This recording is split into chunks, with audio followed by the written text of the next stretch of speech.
Hello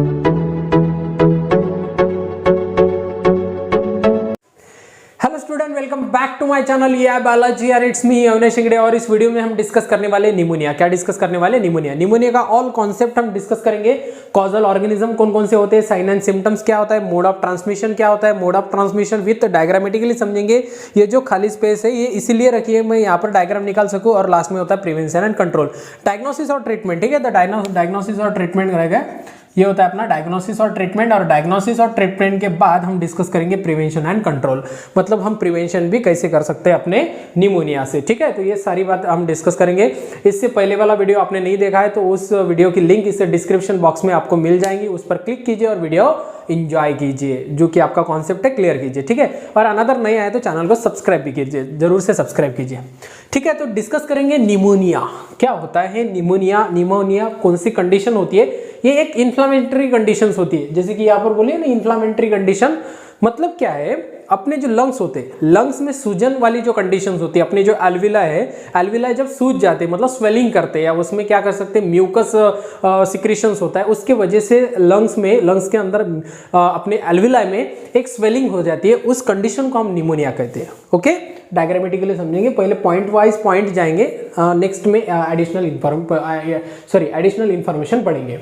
तो pneumonia का causal organism होता है अपना स्ट्रेप्टोकॉकस निमोनिया। ठीक है, तो ये कोई स्पेशल नहीं है कि स्ट्रेप्टोकॉकस निमोनिया ही निमोनिया को कॉज करता है। डिफरेंट टाइप के एजेंट होते हैं, जैसे कि वायरस हो गया, बैक्टीरिया हो गया, फंगस हो गया, इस सब तरह के जो कि एजेंट होते हैं, जो कि पैथोजेंस होते हैं, जो कि निमोनिया कॉज कर सकते हैं। मतलब क्या, ये थोड़ा सा बहुत पॉपुलर एक बैक्टीरिया है जो कि होता है स्ट्रेप्टोकॉकस निमोनिया। स्ट्रेप्टोकॉकस निमोनिया आपने कहाँ पढ़ा है? मॉलिक्यूलर बेसिस ऑफ इनहेरिटेंस में, जो कि अपने एक्सपेरिमेंट है, ग्रिफिथ एक्सपेरिमेंट, उन्होंने जो कि निमोनिया पर एक्सपेरिमेंट किया था, जो कि निमोनिया होता है अपना स्ट्रेप्टोकॉकस निमोनिया। इसलिए ये बहुत पॉपुलर एक बैक्टीरिया है, और जो कि कौन कॉज करता है? अपना निमोनिया कॉज करता है। ठीक है, कॉजल ऑर्गेनिज्म क्लियर हो गया। ठीक है, नेक्स्ट देखेंगे क्या है इसमें। निमोनिया इट कैन बी, मैं इधर से आ जाता हूं। Okay, pneumonia is an the inflammatory conditions of lungs and alveola, lungs और एल्विला ऑफ लंग्स। ठीक है, क्या होती है ये, कौन सी कंडीशन होती है? इंफ्लामेटरी कंडीशंस होती है। इंफ्लामेटरी कंडीशंस का मीनिंग क्या होता है? जैसे कि स्वेलिंग होना, सूजन होना। क्या होना? सूजन। हमारे लंग्स के अंदर में अंदर में क्या पाए जाते हैं? एल्विलाए पाए जाते हैं। मैं डायग्रामेटिकली बताऊंगा आपको, मतलब साइन और सिम्टम्स के पहले मैं आपको क्लियर कर दूंगा, जो कि निमोनिया। ठीक है, थोड़ा सा डायग्राम निकाल ही लेते। ओके, एक मिनट। ठीक है, इसका डायग्राम भी निकालेंगे। जैसे कि एक लंग्स है, क्या है अपनी? ये लंग्स है। ओके, बात क्लियर है यहाँ तक? ये लंग्स के डायग्राम है। इसमें क्या होता है कि वायरस का अटैक जब होता है, यहाँ पर देखो ये बैक्टीरिया आ गया, इसे बैक्टीरिया नहीं कह सकते, डायरेक्टली हम पैथोजन कह लेते हैं। इसको क्या कहते हैं? पैथोजन। और पैथोजन क्योंकि पैथोजन मैंने इसलिए कहा है कि निमोनिया एक पर्टिकुलर एंटीजन या पर्टिकुलर पैथोजन कॉज नहीं करता है, जिसे वायरस भी कॉज कर सकता है, बैक्टीरिया भी कॉज कर सकता है। बैक्टीरिया तो स्ट्रेप्टोकॉकस निमोनिया, अनदर फंगस भी कॉज कर सकता है, या अनदर फिजिकल इंजुरी से भी निमोनिया हो सकता है, या केमिकल से भी निमोनिया हो सकता है। इसीलिए मैंने पैथोजन लिख लिया। तो पैथोजन लिखने के बाद इस पर क्या होता है? म्यूकस आ जाती है, और म्यूकस आने के बाद ये जो होती है इसमें स्वेलिंग आ जाती है। इसे इंफ्लामेटरी कंडीशन कहते हैं, मतलब स्वेलिंग होना या सूजन होना। इसीलिए pneumonia is the inflammatory conditions of the lungs in alveola. Alveola के अंदर, लंग्स में एल्विला होते हैं। बात क्लियर है? नेक्स्ट देखेंगे, it cause by the variety of pathogen. ठीक है, यहाँ पर आपको बात क्लियर हो गई कि वेराइटी ऑफ पैथोजन इसे कॉज करते हैं, किसी अपने निमोनिया को। ठीक है, तो variety of pathogen which may be the virus like, इसमें वायरस का भी एग्जांपल है। जैसे कि वायरस होता है अपना इन्फ्लुएंजा वायरस, जो कि निमोनिया कॉज कर सकता है। त्यानंतर एडिनो वायरस, जो कि निमोनिया कॉज कर सकता है, या अनदर पैरा इन्फ्लुएंजा, ये भी एक वायरस है जिससे निमोनिया कॉज हो सकता है। ठीक है, आपको ध्यान में क्या रखना है? ध्यान में यही रखे, स्ट्रेप्टोकॉकस निमोनिया, इस पर ही क्वेश्चन पूछे जाते हैं। ठीक है, नेक्स्ट होता है अपना बैक्टीरिया लाइक, मतलब इसमें बैक्टीरिया भी कॉज करता है। बैक्टीरिया होता है अपना स्ट्रेप्टोकॉकस निमोनिया, ये तो आपको पता ही होना चाहिए। स्ट्रेप्टोकॉकस निमोनिया ये मेजर्स है, इसको अंडरलाइन कर लीजिए। जो कि बैक्टीरिया होता है स्ट्रेप्टोकॉकस निमोनिया, जो कि निमोनिया कॉज कर सकता है। ठीक है, अनदर होता है फंगल पैथोजन भी होते हैं, मतलब फंगल भी निमोनिया कॉज करते हैं। ये फंगल्स होते हैं अपने निमोसिस्टिस निमोसिस्टिन जोरुविसी, और एक होता है अपना निमोसिस्टिन कोरिनी। ठीक है, निमोसिस्टिन कोरिनी ये होता है। ये जो एजेंट है, ये जो पैथोजन एजेंट है, कौन से? अपने फंगल है। क्या है? अपने फंगल। ये भी क्या कॉज कर सकते हैं? अपने निमोनिया कॉज कर सकते हैं। सिंपली बात है। ठीक है, अनदर होता है कि pneumonia is also cause by the chemical. ये भी ध्यान रखिए कि केमिकल भी निमोनिया कॉज कर सकता है, जो कि केमिकल हमारे हमने खा ली या हमारे डाइजेस्टिव ट्रैक्ट नहीं, हमारे रेस्पिरेटरी ट्रैक्ट में कुछ केमिकल सिक्रेटेड होते हैं, केमिकल गए तो उस केमिकल से भी निमोनिया कॉज हो सकता है। क्योंकि निमोनिया एक क्या होती है, अपनी इंफ्लामेटरी कंडीशंस होती है, स्वेलिंग आना या उसमें म्यूकस भरना, तो वो केमिकल से भी हो सकता है, या अनदर फिजिकल इंजरी से भी निमोनिया कॉज हो सकता है। ठीक है, फिजिकल इंजरी टू लंग्स, मतलब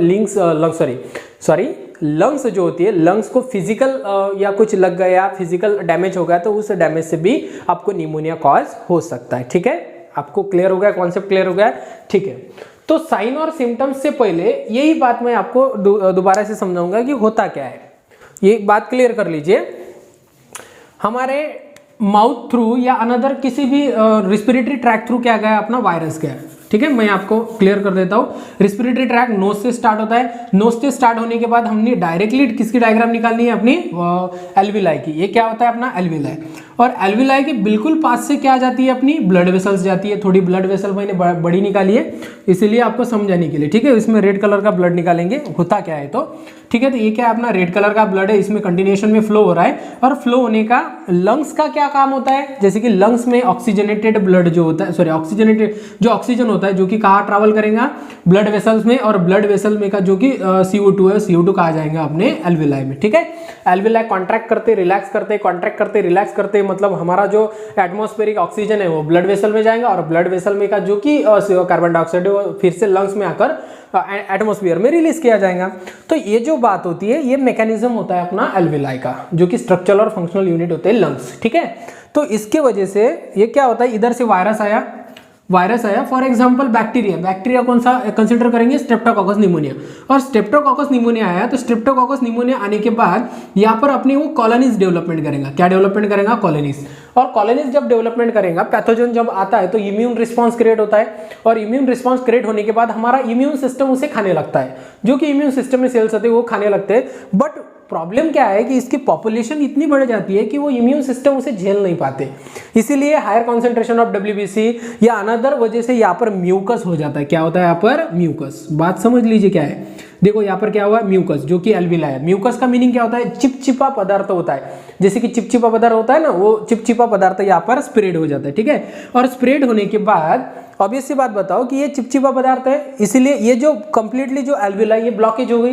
तो ब्लॉकेज होने के बाद ये ऑक्सीजन ट्रांसपोर्टेट कर सकती है क्या, नहीं कर सकती है, CO2 ले सकती है क्या, नहीं ले सकती है, इसीलिए इसे जो काम करना है वो ब्लॉकेज हो जाता है, और इसी कंडीशन को हम क्या कहते हैं, निमोनिया कहते हैं। क्या कहते हैं, निमोनिया। बात क्लियर है, बात क्लियर है। यहाँ पर वायरस भी आ सकता है, यहाँ पर बैक्टीरिया भी आ सकता है, यहाँ पर फंगस भी आ सकता है, या फिजिकल डैमेज भी हो सकता है, या केमिकल भी आने के बाद हमें लंग्स में निमोनिया कंडीशन हमें देख सकते हैं। ठीक है, निमोनिया कंडीशन देखने को मिलता है। ओके, बात क्लियर है यहाँ तक। तो उस कंडीशन में आपको कौन कौन से सिम्टम्स शो होंगे, अभी आपका डिसीज 5-10 मिनट में खत्म हो जाएंगे। ठीक है, तो देखेंगे कि साइन और सिम्टम्स क्या होते हैं, जैसे कि कफ प्रोड्यूस होना, कफ तो होता है, जैसे कि ऑब्वियसली बात है, रेस्पिरेटरी है तो कफ तो होता ही है, कफ प्रोड्यूस होता है, बट कैसा, येलोविश एंड ग्रीनिश कलर का जो कफ होता है ना, वो जनरली निमोनिया में, ये इसका क्लासिकल सिम्टम्स हो सकता है, इसलिए अंडरलाइन कर लीजिए। येलोविश एंड ग्रीनिश कलर का जो अपना कफ होता है वो भी रिलीज होता है। हाई फीवर होना, हाई फीवर का मीनिंग तो जैसे कि हाई फीवर तो अनदर डिसीज में भी पाए जाते हैं, फीवर का मतलब ज्यादा अपने फीवर मतलब बॉडी टेम्परेचर इंक्रीमेंट होना। शॉर्टनेस ऑफ ब्रीदिंग, ये भी क्लासिकल सिम्टम्स हो सकता है। ऑब्वियसली बात है, हमारे एल्विलाई ब्लॉकेज हो गए तो हमें सांस लेने के लिए प्रॉब्लम हो जाता है, तो हमारा जो ऑक्सीजन है वो ब्लड में नहीं जा रहा है, तो ऑब्वियसली बात है कि शॉर्टनेस ऑफ ब्रीदिंग भी हमें हो सकती है, ये भी क्लासिकल सिम्टम्स हो सकता है। चेस्ट पेन होना, मतलब छाती का जो पोर्शन है पेन होना, chest pain during the deep breath of the coughing और कफिंग, मतलब क्या है कि जब हम डीप ब्रीथ करते हैं एकदम से, ये क्या होगा अपना डीप ब्रीथ, तो डीप ब्रीथ करने के बाद हमें चेस्ट पेन होना, किस कंडीशन में, निमोनिया के कंडीशन में, और कफिंग भी होना। लॉस ऑफ हैपिटाइट, भूख ना लगना, ये तो बात हम बहुत डिसीज में पाए जाते हैं, लॉस ऑफ, जसं की आपण नाटकं भी करतो बरेचदा की लॉस ऑफ हैपिटाइट, भूख नहीं लग रही बीमारीच्या टाइममध्ये, मतलब भूख न लगना, जब हमें डिसीज होता है तो हमें भूख नहीं लगने की ये भी बीमारी होती है, क्या अपने लॉस ऑफ हैपिटाइट भी होता है। और नेक्स्ट क्या होता है अपना हेडेक, सर दुखना, ये भी एक और अनदर होता है। उल्टी आना, वोमिटिंग भी हो सकता है, जॉइंट पेन होना और मसल एश भी हो सकता है, ठीक है, मसल एश भी हो सकता है, जॉइंट पेन भी हो सकता है, ठीक है। इस तरह के सिम्टम्स हमें कहाँ पे देखने को मिलते हैं, ये अपना निमोनिया में। क्लियर है बात, ठीक है। नेक्स्ट देखेंगे मोड ऑफ ट्रांसमिशन क्या होता है। मोड ऑफ ट्रांसमिशन मतलब उसका ट्रांसमिशन कैसे हो सकता है। तो पहली बात देखो, मोड ऑफ ट्रांसमिशन क्या है, निमोनिया। ओके देखो क्या निकाला मैंने, निमोनिया, ई है यहाँ पर, स्पेलिंग मिस्टेक है, ठीक है। क्या होता है अपना निमोनिया। तो pneumonia mostly spread by the directly person to person contact. बात क्लियर है, मतलब जिस पर्सन को निमोनिया हुआ है उस पर्सन से दूर रहिए, डायरेक्ट कॉन्टैक्ट टू कॉन्टैक्ट। इसे कौन सा डिसीज कहते हैं, कमेंट्स करके बताइए कौन सा डिसीज कहते हैं, ठीक है। कौन सा डिसीज कहते हैं, कम्युनिकेबल डिसीज, जो कि पर्सन टू पर्सन क्या होता है अपना स्प्रेड होता है, ठीक है। तो mostly spread by the direct person to person, direct contact में आने के बाद, जैसे कि कोविड-19 स्प्रेड होता था वैसे निमोनिया स्प्रेड होता है। It can be also spread by the droplet released by the infected person even the using the share and cloth, ठीक है। जो कि छींकना, स्नीजिंग करना होता है ना, छींकना, जब इन्फेक्टेड पर्सन स्नीजिंग करता है तो स्नीजिंग करने के बाद उसके ड्रॉपलेट एयर में चले जाते हैं, तो उस ड्रॉपलेट से भी हमें निमोनिया कॉज हो सकता है, जैसे कि हमें कोरोना वायरस होता था, जैसे कि कोविड-19 होता था। बात क्लियर है। या अनदर हम कह सकते हैं कि शेयरिंग द क्लॉथ, मतलब जो इन्फेक्टेड पर्सन है उसके कपड़े पहनने से भी हमें निमोनिया कॉज हो सकता है, ठीक है, शेयरिंग द क्लॉथ। नेक्स्ट देखेंगे कि डायग्नोसिस और ट्रीटमेंट, मतलब डायग्नोसिस कैसे करें और उसमें ट्रीटमेंट क्या पाई जाती है। तो डिपेंडिंग अपॉन पैथोजन, बात ध्यान में रखिए कि इसका एक पर्टिकुलर कोई कह सकते हैं कि पैथोजन नहीं है, एजेंट नहीं है। तो depending upon the pathogen leading to the disease, मतलब किस तरह के पैथोजन का डिसीज, किस तरह के पैथोजन जो होती है उसके, किस तरह के पैथोजन ने हमें निमोनिया कॉज किया है, उसी तरह से हम उसका ट्रीटमेंट करते हैं। तो उसमें दिया गया है कि बैक्टीरियल निमोनिया जो होता है, बैक्टीरियल जो निमोनिया होता है उसमें एंटीबायोटिक होती है, जैसे कि बेंजिल्स पेनिसिलिन्स, ओके, बेंजिल पेनिसिलिन का यूज किया जाता है, या एम्पिसिलिन्स जो कि एक एंटीबायोटिक है। Penicillin it is a group of virus, या ग्रुप से बनाई जाती है, ठीक है। तो बेंजिलिन्स पेनिसिलिन्स हुआ या एपिसिलिन्स, ये इफेक्टिव होती है किसके लिए, हमें ट्रीटमेंट करने के लिए। किसका ट्रीटमेंट करने के लिए, निमोनिया का ट्रीटमेंट करने के लिए। बात क्लियर है, ठीक है, ओके। और ये होता है अपना लास्ट पॉइंट। लास्ट पॉइंट क्या है अपना, प्रिवेंशन एंड कंट्रोल, मतलब क्या है कि निमोनिया से कैसे बचा जा सकता है, प्रिवेंशन एंड कंट्रोल देखेंगे।